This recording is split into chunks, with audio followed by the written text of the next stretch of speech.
మిత్రుడు కుసుమ్ కుమార్ గారు ఎన్టీఆర్ కంటే ముందు 52 మంది కమ్మ సామాజిక వర్గం ఎమ్మెల్యేలు ఉండేవాళ్ళు అని అన్నారు. కానీ ఎన్టీఆర్ వచ్చిన తర్వాత ఎన్టీఆర్ ఒక బ్రాండ్ క్రియేట్ చేసింది. NTR is brand. NTR is brand for politics. NTR is brand for leadership.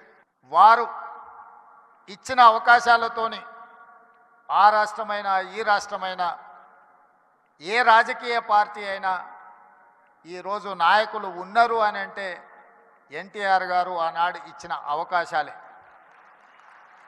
ఇవాళ ఇక్కడ ఆయనను అవమానించేటట్టు మాట్లాడిన వాళ్లకు అవకాశం ఇచ్చింది ఆయన్నే. ఇవాళ ఆయన గౌరవం ఉండాలి, ఆయన పేరును స్మరించుకోవాలని చెప్పేవాళ్ళు కూడా ఆయన ఇచ్చిన నాయకత్వంతో వచ్చినోళ్ళే. అది ఎన్టీఆర్ లోపము, ఎన్టీఆర్ తప్పు కాదు. ఎన్టీఆర్ అందరికీ అవకాశం ఇచ్చిండు. అవకాశం వచ్చిన వాళ్ళు ఒక్కొక్కరు ఒక్కొక్క రకంగా ఉండొచ్చు. అది వాళ్ళ యొక్క విజ్ఞత. అదేవిధంగా ఎన్జీ రంగా, అదేవిధంగా వెంకయ్య నాయుడు. ఈనాడు చంద్రబాబు నాయుడు గారి గురించి నేను చెప్పాల్సిన అవసరం లేదు.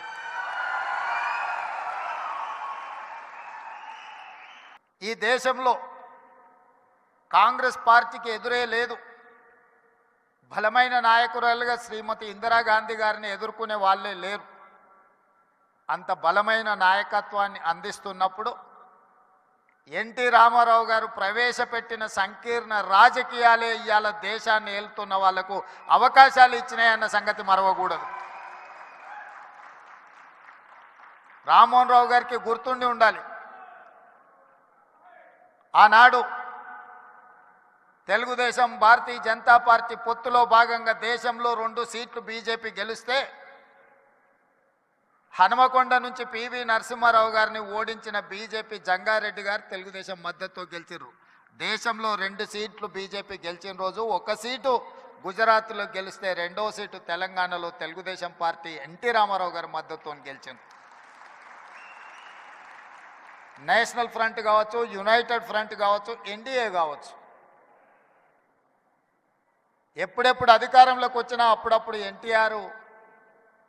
ఎన్టీఆర్ ఆలోచన సంకీర్ణ రాజకీయాలే ఈరోజు వాళ్ళందరూ కూడా అధికారంలో ఉండడానికి అవకాశం వచ్చింది. అందుకే ఈరోజు మిత్రులారా, మీరు రాణించే విషయంలో వ్యవసాయం నుంచి డాక్టర్లుగా, లాయర్లుగా, ఐటీ నిపుణులుగా, అమరావతి నుంచి సిలికాన్ వ్యాలీ వరకు మీ కృషిని ఎవరు కాదనలేరు.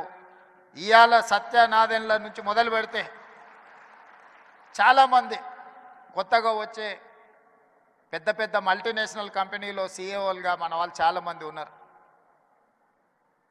సరే, అమెరికాలో ఇక్కడ బహిరంగ సభ పెట్టిన దానికంటే పెద్ద ఎత్తున మా తానా సోదరులు సభలు పెడుతుంటారు ప్రతి 2 సంవత్సరాలకు. తప్పకుండా ఇప్పటివరకు ఎప్పుడూ నేను వెళ్తూనే కలుస్తూనే వస్తున్నా. అయితే ఈ సమావేశం కమ్మ గ్లోబల్ ఫెడరేషన్ ఒక మంచి సాంప్రదాయాలకు, సమాజానికి ఉపయోగపడే విధంగా ఈ హైదరాబాదు నగరాన్ని విశ్వనగరంగా మార్చడానికి అవసరమైన ప్రణాళికలలో మీరు భాగస్వాములు కావాలి. తెలంగాణ రాష్ట్ర ప్రభుత్వం మిమ్మల్ని ఆహ్వానిస్తుంది. మీలో ఉన్న నిపుణులను, మీలో ఉన్న నైపుణ్యాన్ని అన్ని రకాలుగా ప్రోత్సహించడానికి తెలంగాణ రాష్ట్ర ప్రభుత్వం సంసిద్ధంగా ఉంది. ఎలాంటి భేషజాలు అక్కర్లేదు. హైదరాబాద్ నగరం ప్రపంచంతో పోటీ పడాలంటే ప్రపంచంలో రాణించిన కమ్మ సోదరులకు ఇక్కడ అన్ని రకాల అవకాశాలు కల్పించడానికి మా ప్రభుత్వం సిద్ధంగా ఉన్నది అని చెప్పి నేను ఈ వేదిక మీద నుంచి విజ్ఞప్తి చేస్తున్నా. మాకు భేషజాలు లేవు. కులం, మా కులాన్ని మేము అభిమానించుకుంటాం, మేము ఇతర కులాలను గౌరవిస్తాం. ఎక్కడా ఆ విషయంలో పొరపాటు జరగదు. మా కులం పట్ల మాకు అభిమానం ఉండొచ్చు, కానీ ఇతర కులాల పట్ల అపారమైన గౌరవం ఉన్నది. ఈ విజ్ఞతను ఎప్పుడూ తెలంగాణ రాష్ట్ర ప్రభుత్వం పాటిస్తుంది.